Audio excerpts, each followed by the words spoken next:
Istri Pajangan bagian 4 karya S.R. Kusuma yang dibacakan oleh penulisnya sendiri. Keesokan harinya seperti biasa aku menyiapkan sarapan pagi untuk Raka dan Dama. Sarapan kita pagi ini cukup roti isi dan teh hangat. Aku bersikap biasa-biasa saja seolah-olah tidak terjadi apa-apa tadi malam. Namun begitu, entah mengapa selalu ada debar aneh yang datang tiba-tiba menyelimuti hatiku saat aku ada di dekat Dama. Dama memperhatikan setiap gerak-gerikku seakan-akan ingin bertanya apa yang terjadi tadi malam sehingga aku bisa berada di depan kamar mandi dan melihatnya telanjang. Hari ini ada yang lain dari biasanya. Raka yang sedari tadi sibuk dengan laptopnya menatapku dengan pandangan aneh. Lain? Apanya yang lain? Tanyaku sambil menyeruput teh hangat. Kamu yang biasanya berisik, aku lihat dari tadi hanya diam saja, ujar Raka sambil membelai pipiku. Oh, aku hanya masih sedikit mengantuk, kataku sambil melirik ke arah Dama yang tersenyum tipis membuat aku semakin salah tingkah. Berhentilah menatapku seperti itu, Dama, atau kamu akan membuat aku terlihat bodoh di hadapanmu. Untukku dalam hati mengetahui Dama masih saja menatapku dengan tatapan teduhnya itu. Kamu jangan terlalu capek ya, aku lihat akhir-hari ini kesehatanmu menurun, kata Raka sambil membelai rambutku. Aku hanya tersenyum. Aira sakit? Sakit apa? Tanya Dama. Penyakit lamanya kambuh, sahut Raka. Aku akan membawanya ke rumah sakit untuk medical check. Raka, tidak usah. Aku baik-baik saja. Kemarin aku hanya merasa lelah karena perjalanan jauh Jakarta-Bali, sahutku. Kamu yakin? Tanya Raka. Aku tidak ingin kamu terlihat kurus dan pucat. Istri seorang Raka harus terlihat cantik dan segar. Benar kan, Dama? Dama hanya tersenyum. Aira selalu terlihat cantik, Raka. Bahkan dalam keadaan sakit pun. Kamu jangan khawatir akan hal itu, ucap Dama. Ya, betapa beruntungnya aku memiliki istri secantik Aira. Bagaimana denganmu, Dama? Apakah kamu sudah memiliki calon pendamping hidup? Untuk saat ini belum, Raka. Tapi aku akan mendapatkan gadis pujaanku secepatnya, ucap Dama sambil tersenyum ke arahku. Ah, itu bagus sekali, Dama. Sampai kapan kamu akan menyendiri terus? Nikahlah, semua pasti akan menyenangkan, kata Raka. Menjadi seorang suami dan memiliki seorang istri yang akan mendampingimu kemanapun kamu pergi, mengurus segala keperluanmu dan melayanimu kapanpun kamu mau. Semua akan menjadi mudah karena adanya seorang istri. Tidak hanya itu saja, Raka. Istri itu amanah, bukan pembantu yang cuma dibebankan kewajiban-kewajiban untuk melayanimu. Tapi dia adalah amanah yang memiliki hak atasmu, ucap Dama. Dia memiliki hak untuk bahagia, hak untuk dimuliakan, hak untuk kamu arahkan kepada keselamatan, dan lebih dari itu, dia sepertimu, punya perasaan ingin diperhatikan dan disayangi. Bila bukan darimu, dari lelaki mana lagi? Sambung Dama lagi membuat Raka terdiam membisu. Tentu saja, Dama, kata Raka kemudian dengan wajah mengaras. Oh iya, kapan kalian akan punya anak? Aku tidak sabar ingin menjadi seorang paman. Aku hampir tersedak mendengar pertanyaan Dama. Sayang, kamu baik-baik saja? Tanya Raka sambil memastikan aku baik-baik saja. Ya, jawabku pendek. Aku dan Aira pasti akan punya anak, Dama, tapi tidak untuk saat ini. Aku masih ingin menikmati hari-hariku bersama Aira berdua saja. Lagi pula pernikahan kita baru berjalan 6 bulan. Masih terlalu dini untuk membicarakan mengenai anak, ucap Raka. Lagi pula Aira belum siap untuk hamil. Betul kan, Aira? Aku hanya tersenyum. Aku sebenarnya sudah siap, Raka. Kapan saja aku siap untuk hamil. Karena bagiku mengandung adalah sebuah anugerah yang tidak ternilai bagi seorang wanita. Karena ia akan memberikan keturunan suaminya, kataku sambil menatap wajah Raka. Raka seketika terdiam, raut wajahnya mendadak berubah.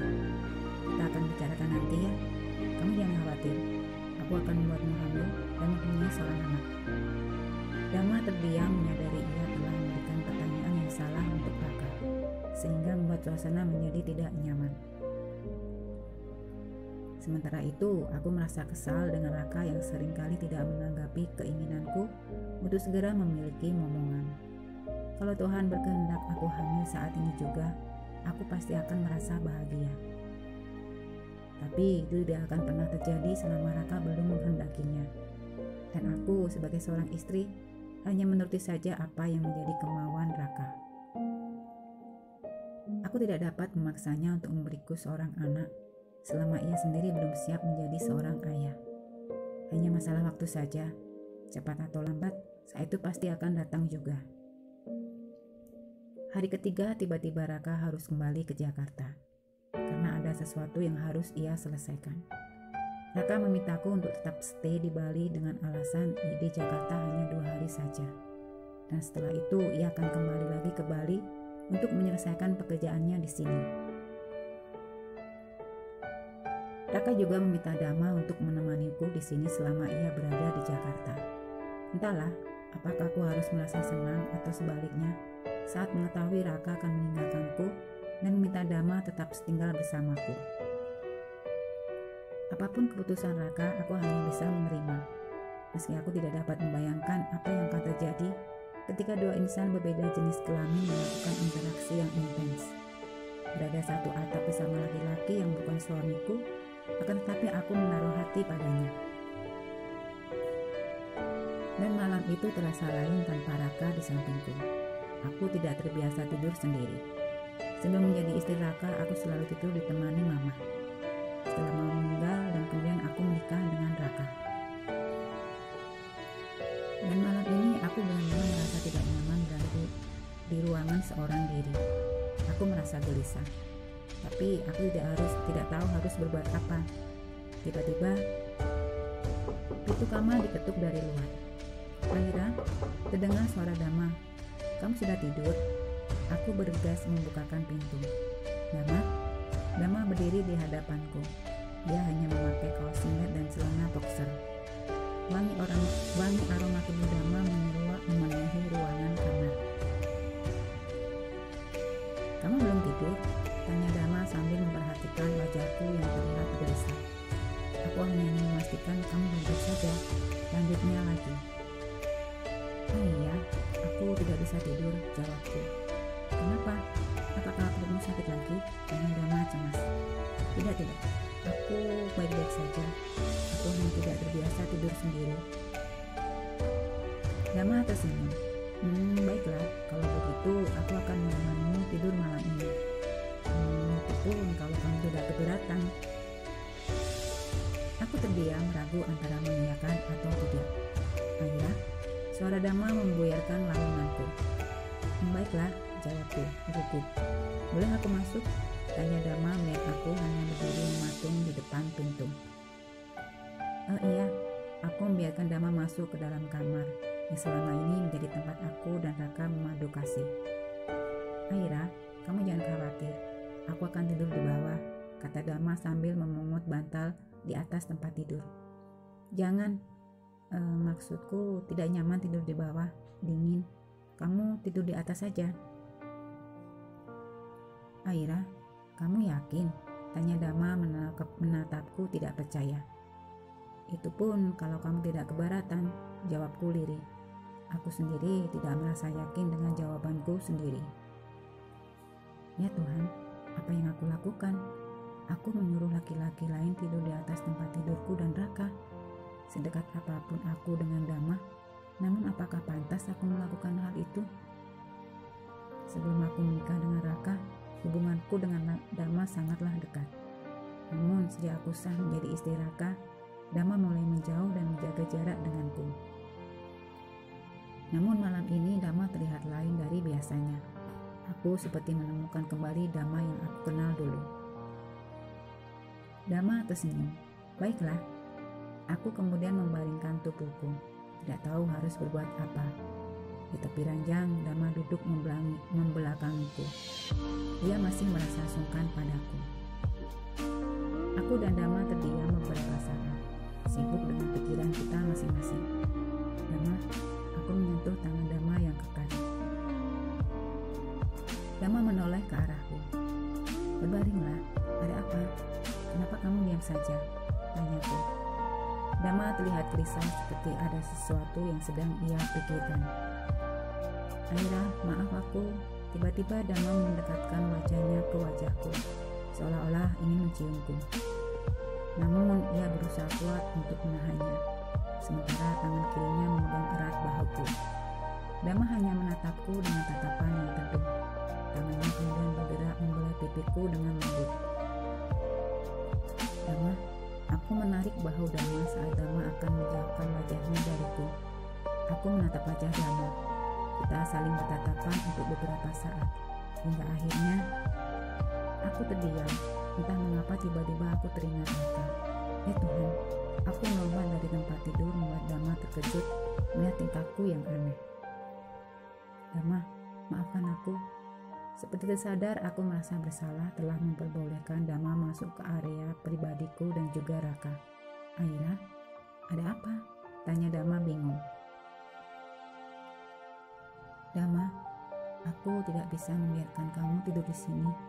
Apa? Bukankah kamu takut tidur sendiri? Aku hanya ingin menemanimu, Aira, terang Dama. Ya, aku tahu. Aku hanya... Baiklah, aku bisa mengerti. Tidak seharusnya aku berada di sini, kata Dama sembari bangkit dari duduknya. Dama, Aira, it's okay. Kamu sudah menjadi istri Raka sekarang. Seharusnya aku harus bisa menjaga sikap, kata Dama. Maafkan aku, Aira. Aku hanya belum terbiasa. Aku terdiam. Sebenarnya aku dan Dama tidak mempunyai masalah. Hubunganku dengannya baik-baik saja. Hingga pernikahanku dengan Raka membuat perilaku Dama merubah perilaku Dama. Ia mulai menjaga jarak denganku. Ya, aku mengerti mengapa Dama melakukan hal itu. Itu menjaga hal-hal yang tidak diinginkan. Mengingat selama ini Dama sangat dekat denganku. Dama hanya belum terbiasa dengan status baruku sebagai istri Raka. Kamu tidur saja. Aku akan tidur di depan pintu kamar ya, ucap Dama. Tapi Dama, di depan pintu. Aku merasa bersalah melihat Dama memilih untuk tetap menemaniku meski harus tidur di depan pintu kamar. Aira, it's okay. Aku tahu kamu tidak bisa tidur sendirian. Aku hanya ingin membuatmu merasa nyaman saat Raka tidak ada, ucap Dama sambil menatapku. Kamu tidurlah, jangan pikirkan aku ya. Jangan matikan lampu kalau kamu takut, dan biarkan pintunya terbuka, katanya lagi. Aku hanya menganggukkan kepala dan membiarkan Dama tidur di depan pintu kamar. Good night, teriak Dama dari balik pintu. Aku tersenyum. Good night, jawabku kemudian berusaha untuk memejamkan mata. Bersambung, selamat membaca, terima kasih.